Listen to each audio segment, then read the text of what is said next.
Hola, ¿qué tal? Buenos días a todos en hora de México, muy buenas tardes en España. Damos inicio al segundo día de actividades del Congreso Nacional de Envejecimiento y Salud y el 14º Congreso Internacional de Psicogerontología. Hoy estamos muy contentos de que cada uno de ustedes nos esté acompañando. Vamos a tener la conferencia inaugural de nuestro segundo día. Tenemos la presencia del profesor doctor don Charles Isaac da Silva Rodríguez, bajo la conferencia inaugural Ser Cuidador, Estrategias de Cuidado y Autocuidado. El profesor Charles es profesor asociado de la Universidad de Guanajuato, México. Es investigador del Sistema Nacional de Investigadores CONACYT. Tiene un postdoctorado en Filosofía y Antropología Filosófica en la Universidad de Lisboa, Facultad de Letras. Tiene un doctorado en la Universidad de la Extremadura, sobresaliente cum laude. También tiene una maestría en Psicología del Lenguaje y Logopedia en la Universidad Autónoma de Lisboa. También cuenta con una especialización en Evaluación y Rehabilitación de Neuropsicología. Es miembro del claustro de doctores de la Universidad de Extremadura, España, investigador colaborador de SEMRI, Universidad Abierta de Estudio para las Migraciones en Lisboa, Portugal, y también es miembro de Paliativos en Movimiento Argentina. El profesor Charles es revisor de la revista del Hospital Psiquiátrico de La Habana, Cuba, autor de varios libros del Manual Moderno y diversos artículos científicos. Sin más, cedo la palabra al profesor doctor don Charles da Silva para que dé inicio a este segundo día de actividades. Doctor, es todo suyo la audiencia. Muchas gracias. Buenos días a todos. Es un gusto poder estar aquí en el inicio de este segundo día de actividades. De mi parte, hoy vamos a hablar sobre el cuidador de adultos mayores y, por supuesto, sobre el cuidado. Me gustaría iniciar comentándoles que uno de los grandes problemas que hemos encontrado, cuanto investigadores, cuanto a personas que intentamos dentro del envejecimiento encontrar la problemática, las soluciones, es efectivamente el cuidado, ¿no? El cuidado del adulto mayor, el cuidador de esta persona, siendo que pues, hablamos de adultos mayores con algún tipo de alteración. Hablamos de adultos mayores en fase de envejecimiento patológico. Por eso, o por esa razón, necesitan de un cuidador, de un otro adulto que les pueda prestar la supervisión necesaria para que estos puedan ejercer sus actividades de la vida diaria. Cuando hablamos de actividades de la vida diaria, por supuesto, hablamos de poder dislocarse en transportes públicos, gestionar su dinero, etcétera, etcétera. Hemos llegado a la conclusión, después de una amplia investigación, de haber hablado, entrevistado a profundidad a 8,000 personas, más que a profundidad fue un conversatorio en focus group, en grupos focales, con cuidadores y con adultos mayores, 4,000 cuidadores, 4,000 adultos mayores.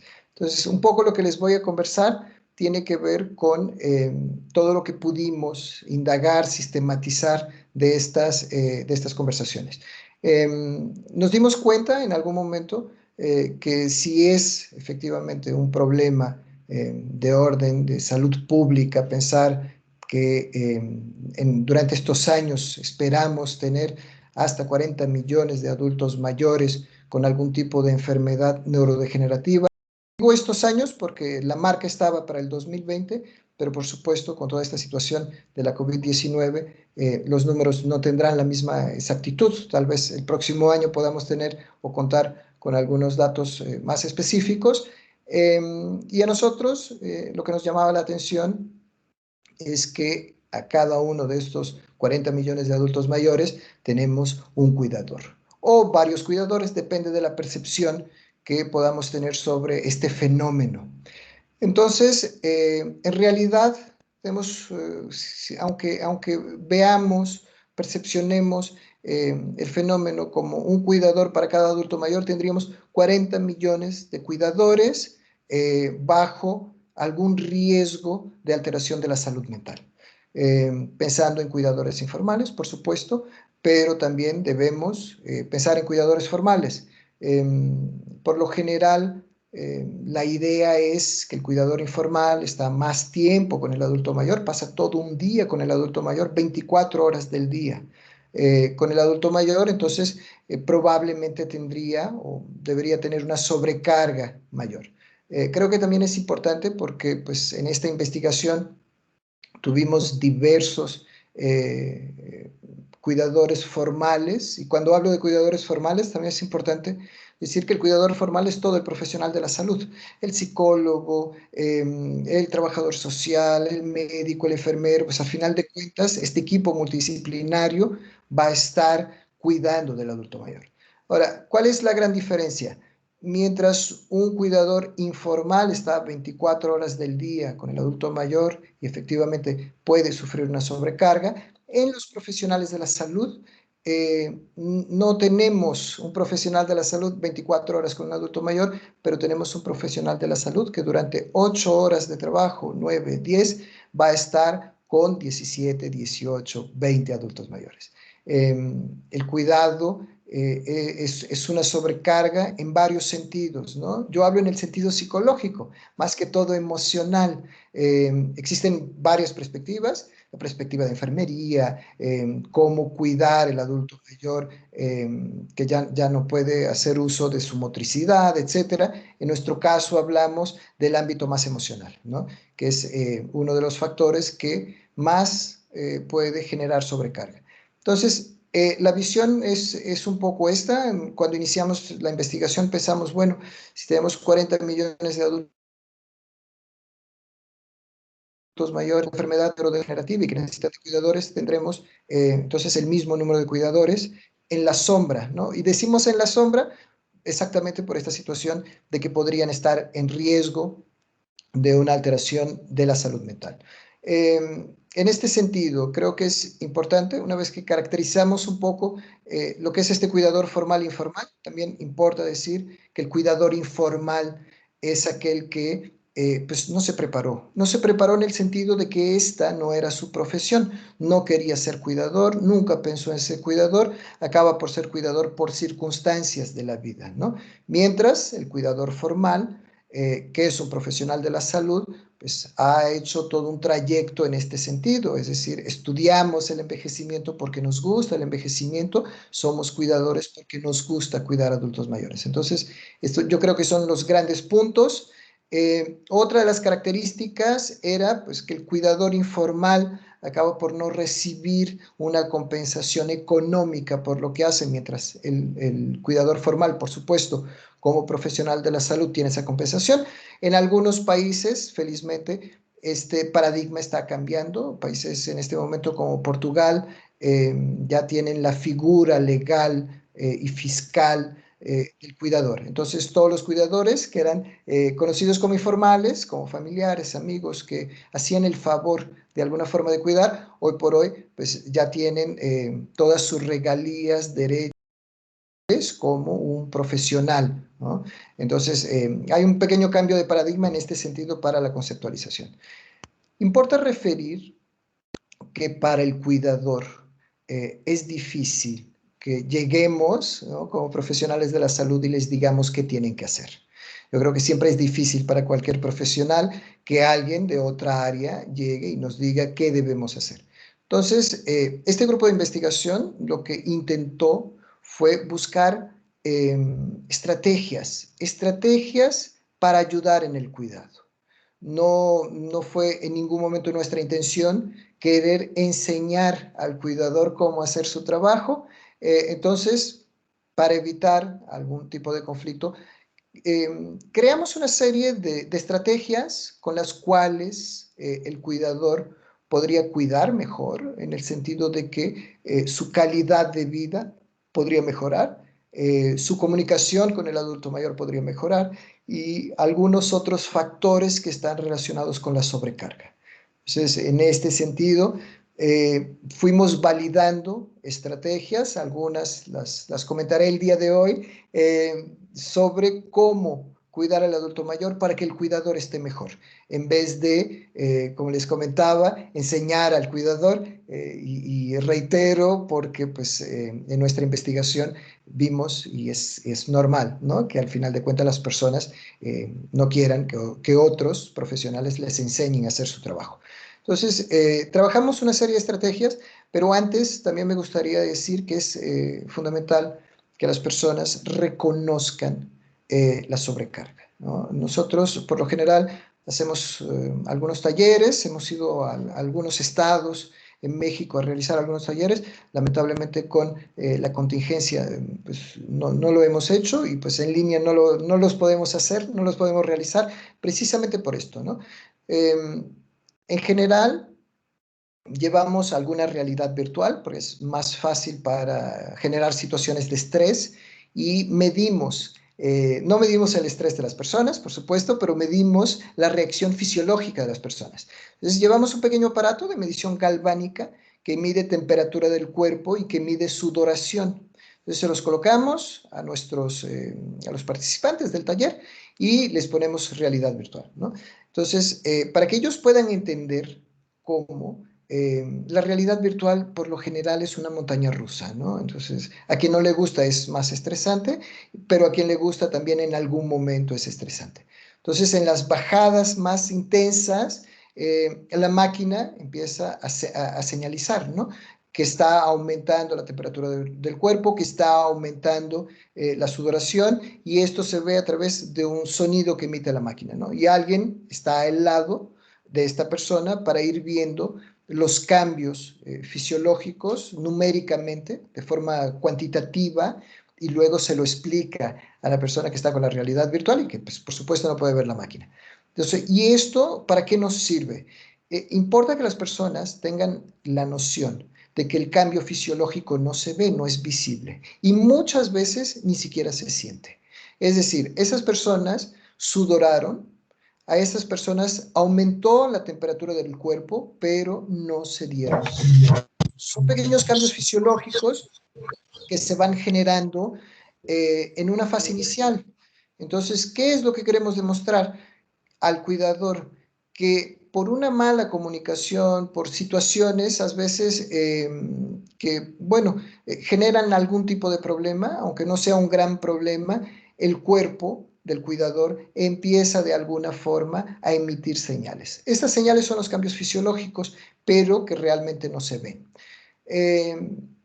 Si pensamos que nuestro cuerpo es un organismo y que, como cualquier organismo,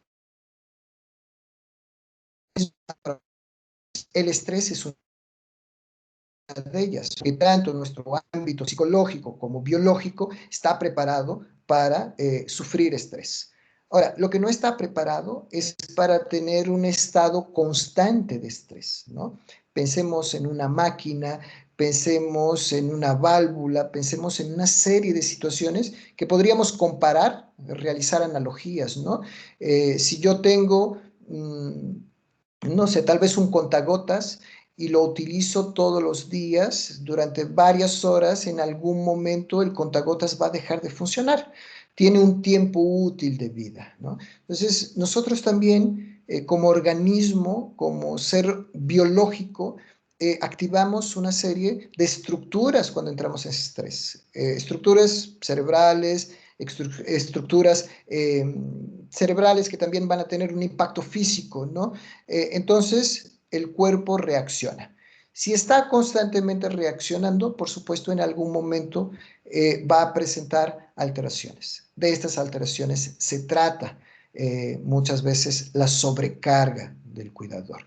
Entonces, enseñamos de alguna forma, o intentamos que el cuidador pueda tener la noción de en qué momento empieza a sentir estos cambios fisiológicos, ¿no? Y que tenga conciencia de ellos para que los pueda controlar, para que los pueda gestionar en el proceso. Después, también, con todo lo que pudimos investigar, indagar, que acabamos por plasmarlo en un libro que yo diría que es un manual para el cuidado.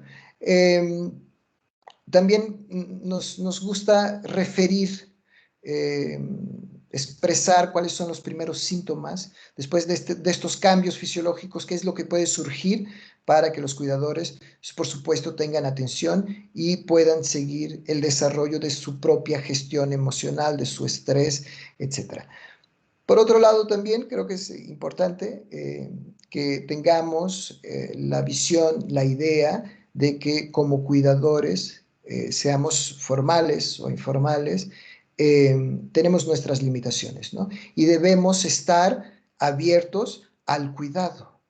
Entonces, de alguna forma también hacemos una serie de relaciones de qué situaciones, en qué situaciones el cuidador puede o debe buscar apoyo, ¿no?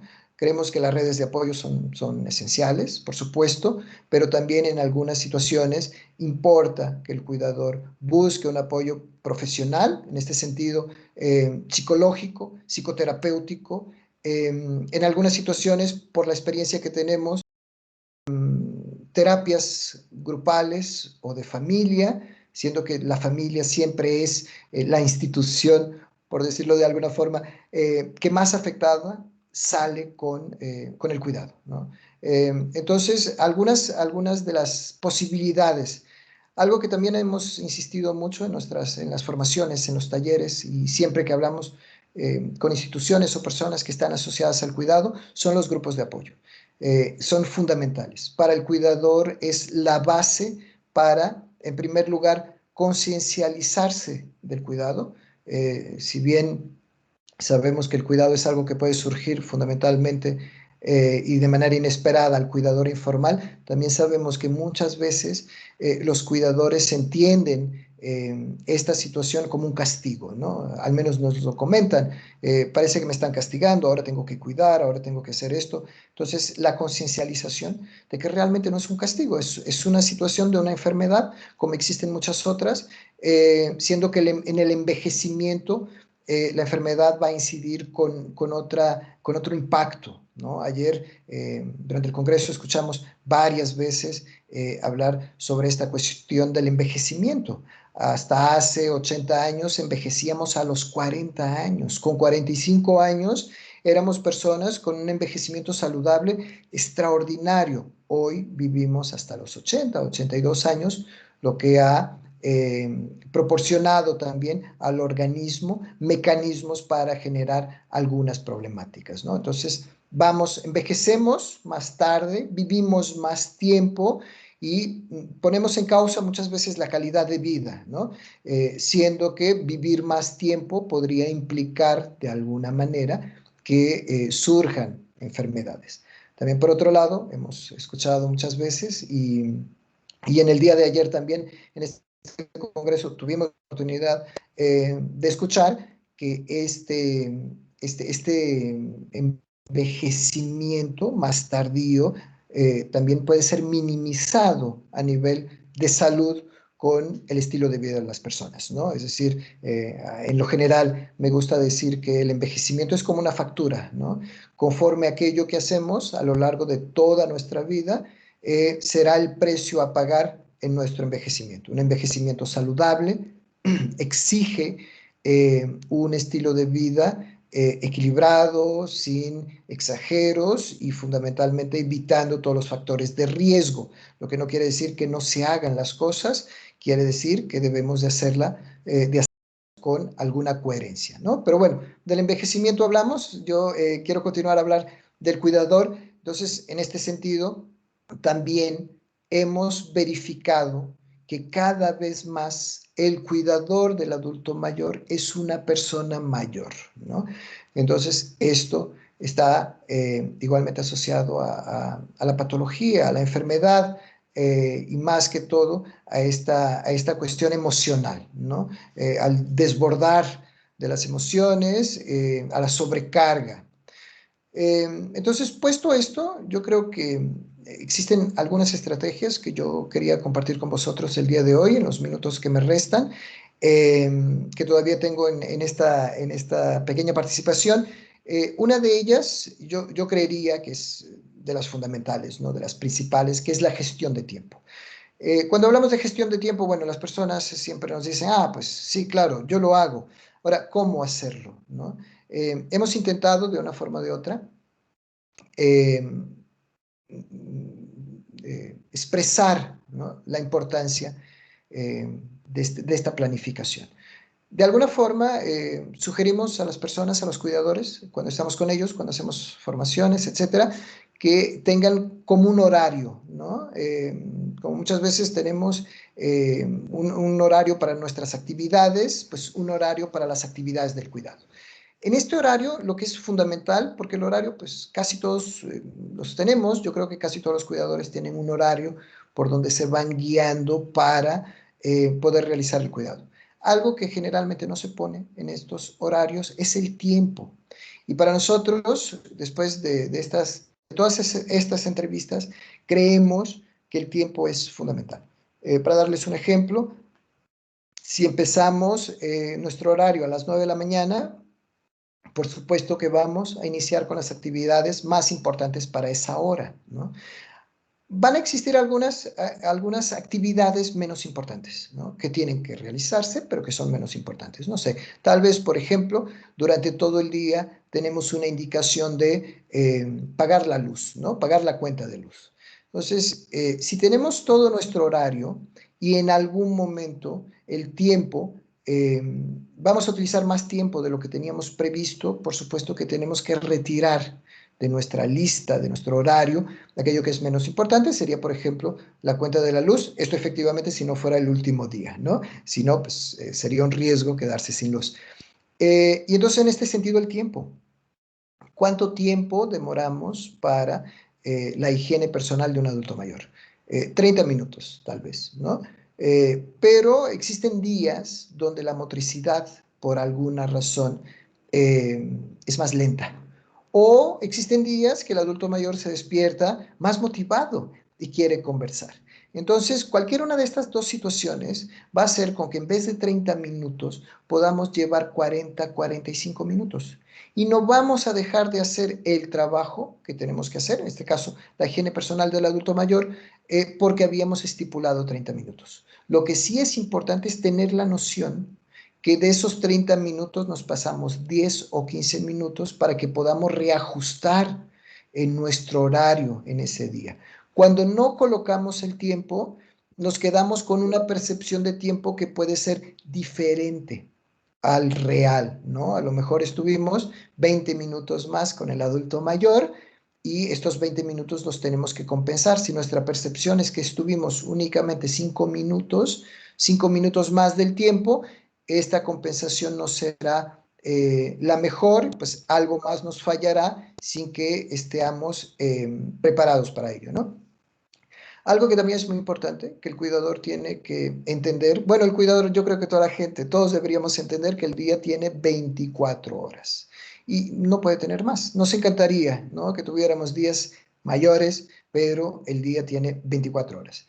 Al cuidador, el cuidador debe dormir 8 horas, independientemente, si ya es una persona adulta o adulta mayor, es importante el sueño de 8 horas por cuestiones cerebrales y por cuestiones mentales, de salud mental, ¿no? Para que se pueda consolidar toda la información, para que podamos estar capacitados para iniciar el proceso de cuidado al día siguiente. Entonces, esas 8 horas son indispensables.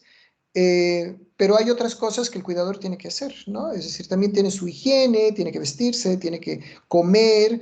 Entonces, si lo pensamos y le agregamos 4 horas, que sean la comida, el prepararse, etcétera, estas 8 son 12 y se fue mitad del día. Entonces, las otras 12 horas, perdón, deben ser muy bien ajustadas, por eso la gestión de tiempo, sin pensar o sin perder de vista estos pequeños momentos que el cuidador tiene que tener para él. Esto es una de las situaciones que genera sobrecarga, que el cuidador no tenga tiempo para hablar con otras personas, para estar con otras personas, etcétera. Otra de las situaciones que yo creo que son muy importantes en el cuidado es la comunicación. ¿Cómo comunicamos? es importante tener asertividad en la comunicación. Pero más que todo, entender que estamos comunicando con un adulto mayor. No es que sea diferente por ser un adulto mayor, lo que tenemos que tener conciencia sí es que el adulto mayor tiene mayor experiencia, ¿no? Mayor conocimiento, más estrategias sociales, porque ha vivido más tiempo que nosotros, ¿no? Independientemente de la edad del cuidador, importa siempre verificar esta diferencia, porque realmente los adultos mayores tienen otras estrategias. Entonces, por ejemplo, en este pequeño manual hablamos de una serie de estrategias. Los mismos adultos mayores a veces utilizan estrategias emocionales, ¿no? Por ejemplo, si necesitan de agua, pues le van a pedir al cuidador, por favor, me traes un vaso de agua, y el cuidador, en este sentido de la comunicación, y eso otro tipo de estrategias, tiene que aprender a decir que no, ¿no? Decir que no, ¿por qué? Porque tiene que motivar a que el adulto mayor haga su ejercicio, y es parte de su motricidad, pues levantarse, ir a buscar un vaso de agua, tomárselo, regresar, sentarse otra vez. Este movimiento es naturalmente beneficioso para el adulto mayor. Entonces, aprender a decir que no en esta comunicación asertiva. Las estrategias, pues, como les decía, muchas veces emocionales. Cuando eras pequeño, yo sí te iba a buscar el agua cuando estabas enfermo, ¿por qué no me la vas a buscar? Etcétera. Y así vamos dando algunos tips de cómo ir gestionando este ámbito emocional, ¿no? Entre las diversas estrategias que vamos presentando, vamos intentando esencialmente que exista una buena comunicación, que el adulto mayor se sienta bien con el cuidado, porque también es importante, ¿no?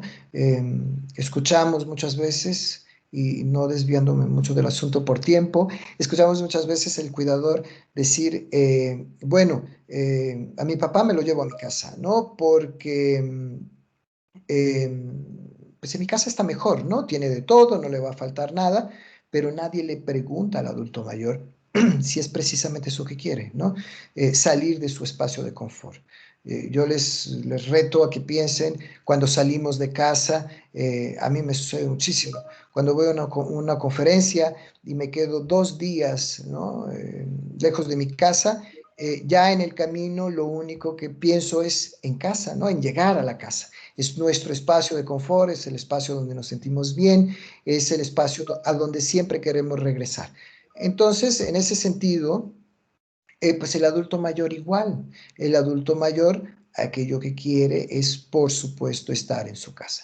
Entonces, estas decisiones deben ser pensadas, deben ser habladas, y es importante que la comunicación que se genere sea una comunicación positiva, como veíamos ayer, para que el cuidado sea algo realmente agradable y no una situación desagradable. Entonces nos preguntan también, los mayores son todos personas bonitas. Pues son las personas que son, ¿no? Cada uno tiene sus características, su personalidad, su postura, sus formas de afrontamiento, su tipo de resiliencia. Entonces, vamos a encontrar en cada adulto mayor un adulto mayor diferente, ¿no? Y bueno, y el cuidado es esto también, es adaptarse a esta persona para que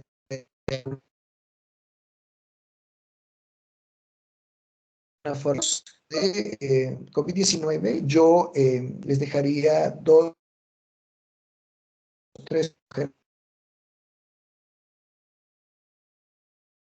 habilidad, y es esencial en estos momentos cuidar a los adultos mayores, ¿no? Ya vimos que de alguna manera los adultos mayores fueron las personas menos cuidadas en esta pandemia, ¿no? Pues al final, además de ser una población de riesgo, fueron también una población tal vez menos cuidada, ¿no? No teníamos los protocolos de acción necesarios, justos y suficientes para que los adultos mayores estuvieran bien. Ayer, por ejemplo, escuchamos el doctor Florencio decirnos que en Extremadura fue uno de los casos donde los mismos cuidadores se quedaron en los centros de día para evitar los contagios. Es decir, son estos protocolos que yo creo que de alguna forma no los teníamos preparados, y bueno, el adulto mayor acabó por ser una de las poblaciones más afectadas. En este sentido, yo creo que dentro de las comunidades, nosotros, con nuestros vecinos, las personas más jóvenes que tienen que salir por cuestiones laborales, por cuestiones de salud, etcétera, podrían, no sé, a través de un grupo de WhatsApp entre los vecinos, tener una comunicación de tal manera que cuando el adulto mayor necesite de algo, estas personas que salen, que tienen que salir, les puedan apoyar.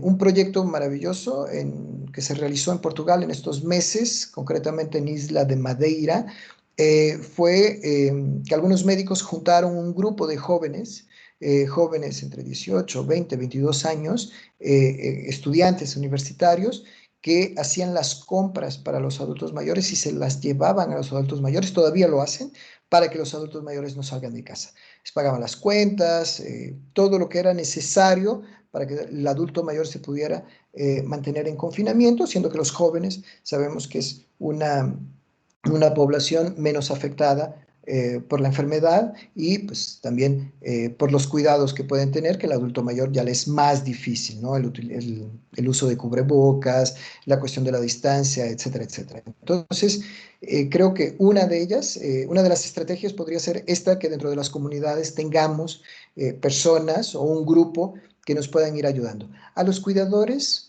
o bueno, a las personas que se quedaron con el cuidado de adultos mayores sin que fueran cuidadores, ¿no? Porque la contingencia de alguna forma también generó esta situación, utilizar las redes, ¿no? Los medios de comunicación. Al final de cuentas, hoy estamos en un congreso donde hemos tenido muchas personas y pues estamos virtualmente, ¿no? Es decir, podemos comunicar, yo estoy comunicando, cuando termine, si alguien quiere hacer preguntas, puede comunicar, las personas pueden prender su cámara, podemos vernos y hablar. Y yo creo que en el envejecimiento esto es fundamental, ¿no? Cortar de alguna forma la socialización del adulto mayor con su familia es muy compleja. Recuerdo que en un estudio de hace 7, 8 años en España, antes de que viniéramos para México, veíamos que los adultos mayores por lo general se conectan con sus nietos, se conectan en el sentido de sociabilizan con sus nietos 2, 3 y 4 veces a la semana. Entonces, retirar esta comunicación sería realmente complejo, ¿no? Entonces, lo idóneo es mantenerla y pues ya que tenemos los medios, las redes, y que es cada vez más fácil, pues mantenerlos en contacto con la familia, con los amigos y más que todo, pues también estar atentos a lo que les va sucediendo durante el día, ¿no? Pues ese también es el objetivo del adulto mayor, comunicarse, hablar un poco sobre lo que hizo, sobre lo que quiere, sobre lo que piensa y más que todo porque estamos en una situación de pandemia que ni siquiera tenemos muy bien la idea de cuándo terminará, ¿no? Esperemos que sea breve, pero pues ya llevamos 7, 8 meses en una situación compleja, ¿no? Compleja de aislamiento de alguna manera. Y pues finalmente dentro de estas estrategias que también estas personas puedan apoyar en necesidades más específicas del adulto mayor, digo, cuando tiene que salir, ¿no? Ayer también hablamos mucho de miedo, de los miedos del adulto mayor y por supuesto que los adultos mayores en este momento tienen miedo de salir de casa, ¿no? Los adultos también. Yo creo que toda la gente de alguna manera tiene miedo de salir de casa, pues al final de cuentas estamos frente a una enfermedad causada por un virus que es demasiadamente aleatorio, ¿no? Tanto vemos adultos mayores con 100 años saliendo de un hospital después de la COVID-19, como vemos un joven de 30 años salir o pues, fallecer, ¿no? Entonces, demasiadamente aleatorio. En este sentido, yo creo que nosotros como pequeñas comunidades podemos apoyar. Si un adulto mayor tiene que salir, lo podemos acompañar, estando nosotros atentos a los diversos factores, ¿no? La sana distancia, que es fundamental en este tiempo de pandemia.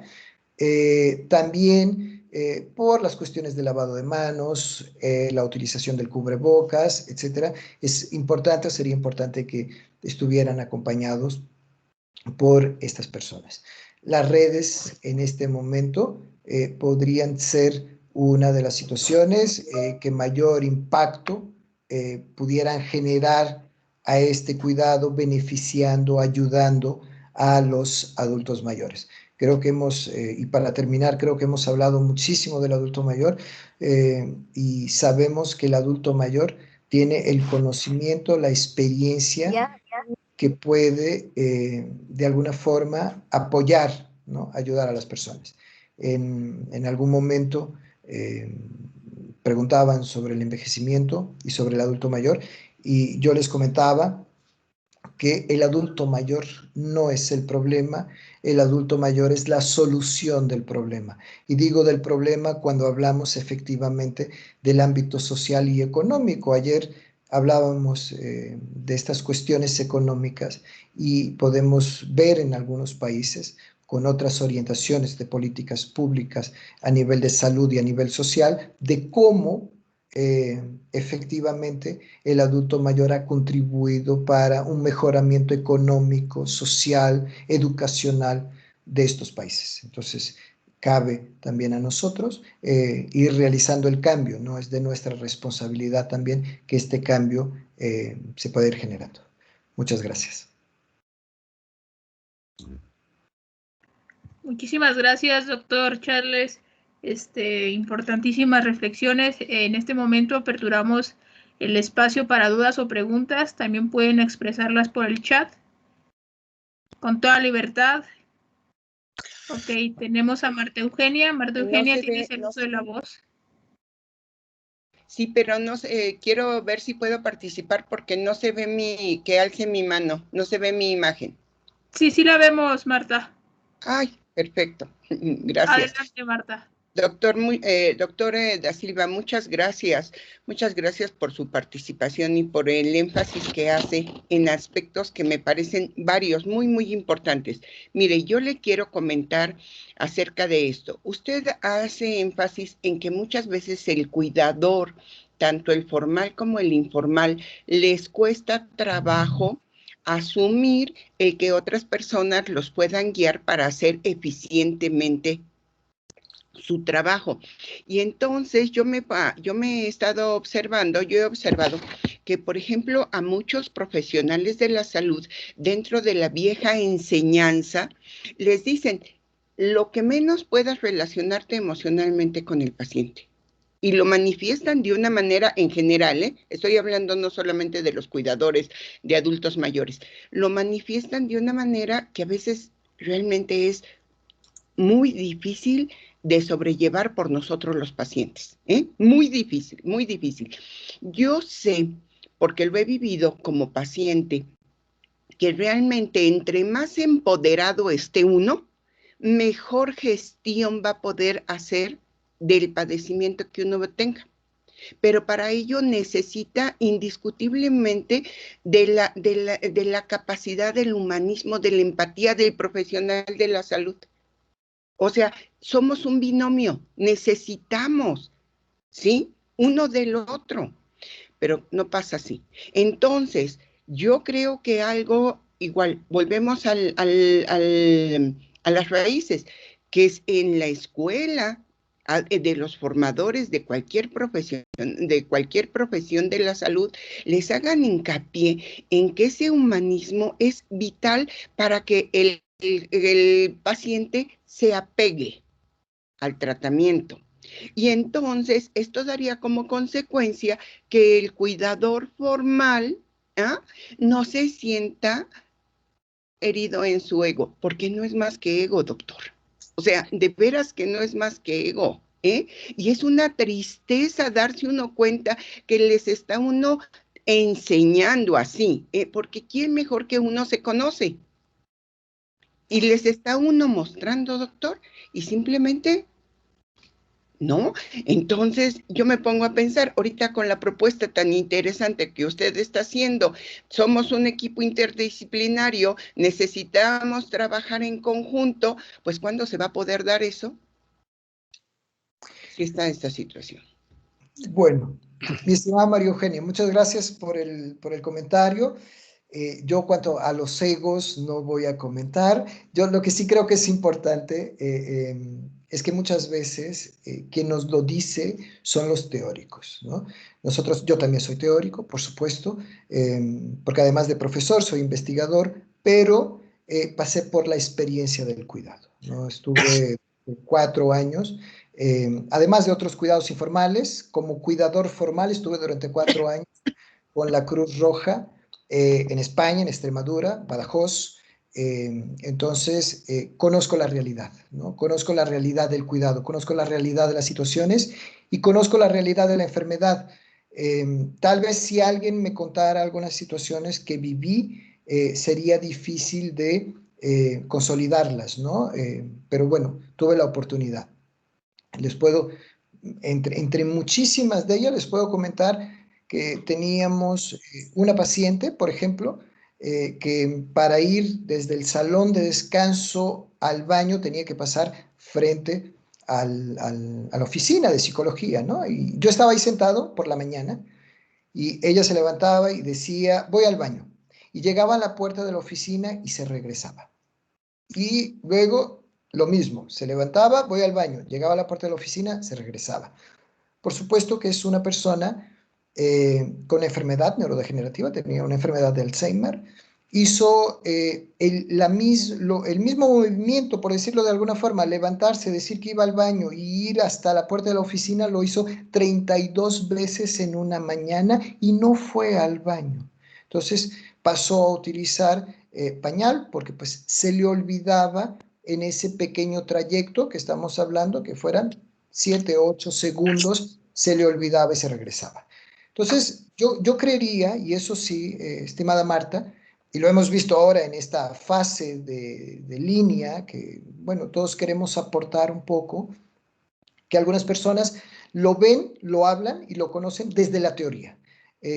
Yo creo que el cuidado, yo sé que como psicólogo tengo que decirlo y es efectivamente así, nosotros si estudiamos bien podemos hablar de fenómenos sin vivirlos, si no imagínense cómo podríamos tratar, por ejemplo, un trastorno esquizofrénico, ¿no? Es decir, lo conocemos y por eso no tenemos que pasar por ello. Yo creo que el cuidado es una condición muy importante, es un fenómeno diferente y creería yo que para educar, enseñar, hacer psicoeducación, es muy difícil a alguien que no haya pasado por el cuidado. Creo que solo en el ámbito teórico es poco conocimiento para poder hacer este tipo de formación. Entonces, en ese sentido, creo que a veces los cuidadores son más reticentes a recibir consejos de personas fuera porque pues únicamente traen el conocimiento teórico y les falta el práctico y las personas pues no les gusta, ¿no? Creo que a nadie nos gusta que nos digan cómo hacer nuestro trabajo, pues intentamos hacerlo lo mejor posible, ¿no? Pero más que todo esto, además pues del factor del ego, que puede ser un factor también importante o no, pero pues pensaríamos que las personas no se preocupan con su ego cuando estamos hablando del cuidado, ¿no? De ayudar a los demás. Entonces, yo pensaría así, y esa es la recomendación que yo podría dejar, estimada Marta, a todos, es que realmente cuando hablemos del cuidado tengamos alguna experiencia. Es una situación difícil, yo creo que mucha gente no entiende a los cuidadores. Les puedo decir que en grupos de cuidados vemos cosas muy importantes emocionalmente. Les puedo decir desde personas que empezaron a cuidar a su padre. Un caso concreto, una persona empezó a cuidar a su padre, luego su hija tuvo que cuidar a su mamá y a su abuelo y tuvo que dejar la escuela. Entre otras situaciones que les podía comentar, personas que empezaron el cuidado a los 27, 30 años y que llegaron a los 45 y dicen, ¿y ahora qué hago de mi vida? ¿No? No estudié, tuve que parar mi carrera, no me casé, no tuve hijos, y luego nos dicen, ¿no? Y toda la gente me dice que todavía voy a tiempo, pero el cuidador no lo siente así. Entonces, sí es un proceso difícil, yo diría que la experiencia es muy importante en este ámbito, y si queremos transmitir y ayudar a las personas, pues por supuesto que tenemos que tener alguna experiencia. Doctor, tenemos algunas otras preguntas en el chat. Muy buenas, Charles. Primero quieren que exprese cuál es el nombre completo del manual que menciona y por favor que si lo reitera. Y Elena pregunta que si en México existe algún tipo de asociación o grupo de ayuda para cuidadores primarios con sobrecarga. Y tenía la palabra el doctor Florencio, no sé si quiere aperturar su micrófono. Bueno, yo inicialmente gracias y ahora dejaré de hablar, pero me incorporé un poquito tarde, Charles, y a todos perdón porque no era capaz, porque conectaba con la clave de ayer, pero ya finalmente me ayudaron y lo conseguí hoy. Fundamentalmente, yo creo que el tema del cuidador es muy importante, muy importante. ¿En qué sentido? No tanto por el servicio que presta de cuidar, que yo creo que es su esencia. El cuidador es la esencia, cuidar. Pero tenemos la pregunta fundamental es ¿quién cuida al cuidador? Porque si el cuidador no es cuidado, no puede cuidar. Y el coste emocional de cuidar es inmenso. Primero por la impotencia, porque no eres el experto, no eres el médico, no eres el especialista, sino simplemente eres el cuidador, el que hace lo máximo que puede dentro de lo mínimo exigido. Pero hay también como ciertos resentimientos, porque hay un sentimiento de culpa o hay una inversión de papeles, es con el padre, ha sido el hijo, hay una situación. Hay normalmente una sensación de soledad. El cuidador se siente muy solo. La persona a la que cuidas pues probablemente no hable, o si habla está muy enfadada o necesita mucho. Es decir, existe un conjunto de sentimientos muy contradictorios y fundamentalmente como muchos aspectos de negación de la realidad. De no querrías que eso fuese así. Se plantea muchas veces cuál ha sido su relación anterior con la persona a la que cuida, qué tipo de ayuda le ofrece. Existen muchos sentimientos de culpa y sobre todo el sentimiento de soledad. Yo creo que lo más importante en el cuidador es que sepa cuidar, pero que se sienta acompañado en el cuidador, con el especialista, con el experto, con el técnico que le diga la fisioterapia hay que hacerlo así, el lenguaje hay que hacerlo así, la comunicación, el contacto, el abrazo hay que hacerlo de esta manera. Si no, el cuidador se siente derrumbado. Y felicidades, yo creo que lo que he oído ha sido un tema muy interesante. Ya veo que aparecen ahí los manuales. Hay varios manuales, pero fundamentalmente a ser cuidador se aprende sujetándose a consejos de especialistas en cómo poder cuidar y sobre todo solicitando ser cuidado también. Muchas gracias, profesor Charles. Muchísimas gracias y ya estoy aquí en el Congreso con vosotros. Gracias. Muchas gracias, estimado doctor Florencio, un gusto escucharle y pues únicamente agregar que es algo que también lo hacemos de inmediato en la introducción del manual, es el ejemplo del avión, ¿no? Yo creo que es el mejor ejemplo, la mejor analogía. Cuando viajamos, nos dicen que en una situación de despersonalización de un avión y caen las máscaras de oxígeno, primero deben ser los adultos, aquellos que se coloquen la máscara, y después los niños o los adultos mayores. Esto precisamente porque son los que pueden cuidar y para cuidar tienen que estar bien. Entonces yo creo que es una buena analogía cuando hablamos de esta situación. El cuidador realmente, si no está bien, no puede cuidar, ¿no? Muchas gracias, profesor. Creo que había otra pregunta. Mientras tanto...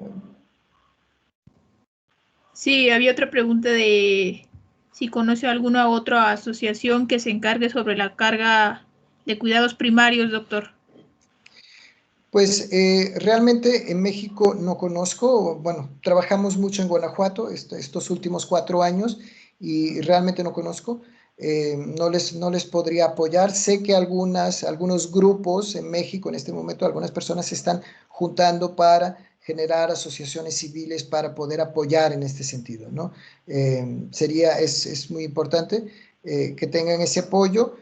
Pero esencialmente también un poco lo que les comentaba y lo que hemos intentado implementar en algunas instituciones que son los grupos de apoyo, porque al final de cuentas, como nos decía el doctor Florencio, la experiencia parte de la experiencia y en los grupos de apoyo es fenomenal cómo existe este intercambio, ¿no? De tentativa-error, qué fue lo que un cuidador hizo, qué fue lo que el otro hizo, qué fue lo que funcionó, lo que no funcionó, y esto es lo que genera también conocimiento para el cuidado.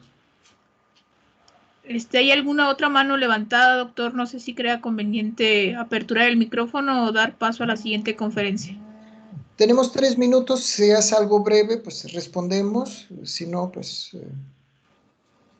Adelante, María. Esperamos que tu participación sea lo más breve posible. Hola, muy buenos días. Soy de la Ciudad de México. En este momento yo soy la cuidadora de mi papá de 76 años. Tiene una enfermedad renal crónica y lo que hice fue apoyarme mucho del hospital. Y cierto es que no hay una red de apoyo para nadie. Entonces yo pues la voy a empezar a crear. Independientemente de eso, me acerqué a una organización. Ahorita les escribo las iniciales para que la busquen en Face. Es una organización que la directora se llama Georgina Moreno. El sábado pasado fui yo a la primera sesión que organizó en Zoom y lo que intenta ella es eso, formar una red de apoyo para cuidadores en general. Y como bien dijo el doctor Silva, comentar a lo mejor el caso y ver qué le sirvió a una persona y qué le puede servir a otra, que eso creo que es muy bueno. Y pues nada, gracias y excelente congreso. Muchas gracias, estimada María de Jesús. Le pediría si nos puede dejar su correo, su contacto. Me encantaría si puedo apoyar en algo, para eso estamos y para eso trabajamos, ¿no? Para ayudar, y si podemos aportar, con mucho gusto lo vamos a hacer. Muchísimas gracias. Gracias. Gracias, Diana. Muchas gracias, profesor Florencio. Gracias a todos los que asistieron y a todos aquellos que pues, compartieron sus dudas, sus preguntas y también su conocimiento. Muchas gracias. Gracias a vosotros. Muchísimas gracias, doctor Da Silva. Sin duda, el comentario de María es fundamental para seguir el diálogo. Y aquí se va a quedar el doctor Charles por si alguien tiene más dudas al respecto. Aquí está. Bueno, damos paso a la siguiente conferencia.